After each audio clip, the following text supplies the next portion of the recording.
Alright, I know I've explained this before on how to set it up. I didn't actually show you. As anybody that's got a Hornady knows that they got these lock and load bushings, which I like the Hornady progressive press, but that is one thing I do not like. Now what you're going to do to set this up is you're going to take a case that's been flared here to actually, for the bullet to actually sit in there. That's how you got to set this up.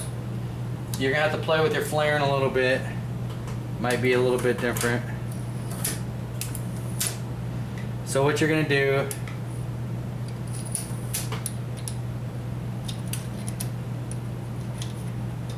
is raise the ram up to that die. You're going to screw this die down until it actually touches the top of the case. And actually what part is actually touching is that call it A. That's the part you're actually touching.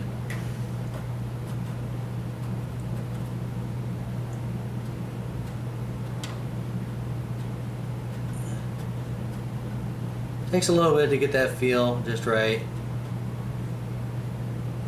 Once you get that part done, lower the ram down, and you actually can spin the die about a half a turn. That's supposed to be your starting point.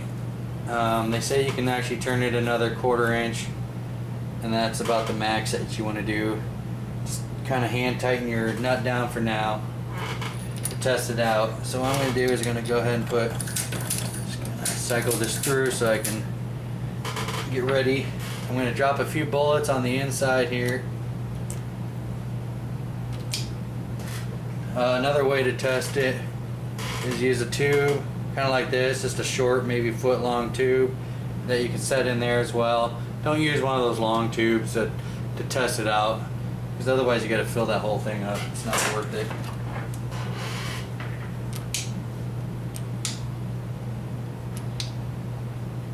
You want to kind of fill this up because you do want some weight behind the bullets.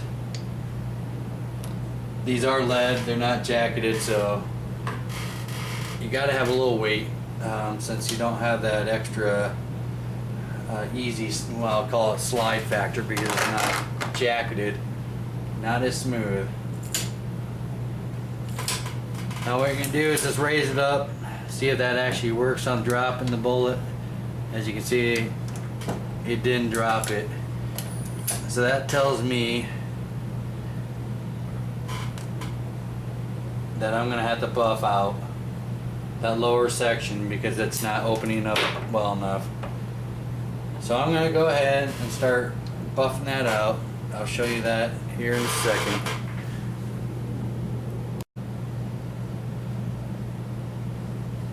Alright, I got some good news for you guys. Actually, I didn't have to do any more buffing.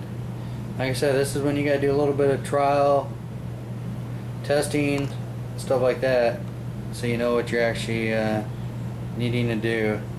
I'm going to kind of readjust this. Basically what I had to do is I had to flare out the case mouth a little bit more. Like I said, how much you got that flared out for that bullet sit in there does make a difference.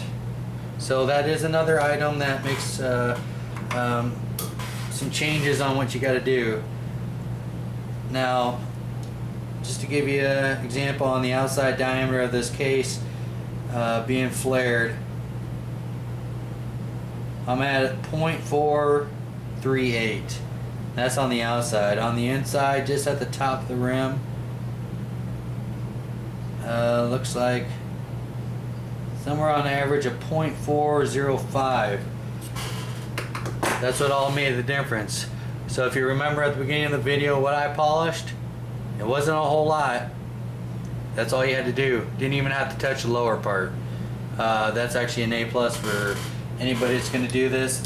It's actually less work. Biggest part of the work is actually taking, like I said, this part of the die. You're going to have to open it up if you want it to work with all the tubes that you got. That's simple to do. Like I said, I gave you the 3 ways to do it. I'm going to check the camera quick, make sure I got it on there.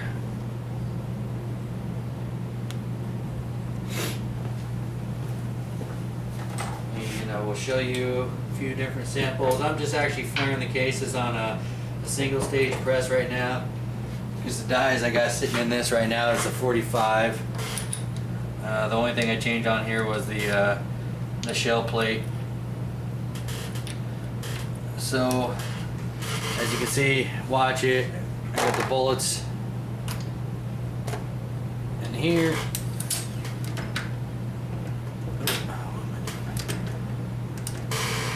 Oh, I forgot. Need to take that out because that ain't designed for that. As you can see, oh, what the hell happened there? Oh, guess that's my stupidity there. Gotta forget, got a flaring piece there. Sorry guys, I know that's a little rough right now. I forgot I got these other dies. I was just telling you about it, but I still wasn't even thinking I had the that die back there, so it was crushing against that. I'm going to take this out and that out because I don't want it to screw up against that. I just want to show you that it's dropping the bullets now. This is for 40 caliber.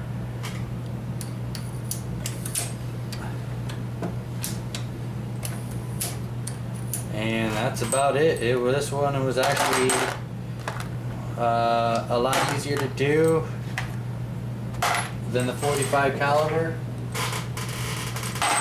Besides the upper part of the die to open it up for the tubing. Like I said, you can actually use a countersink.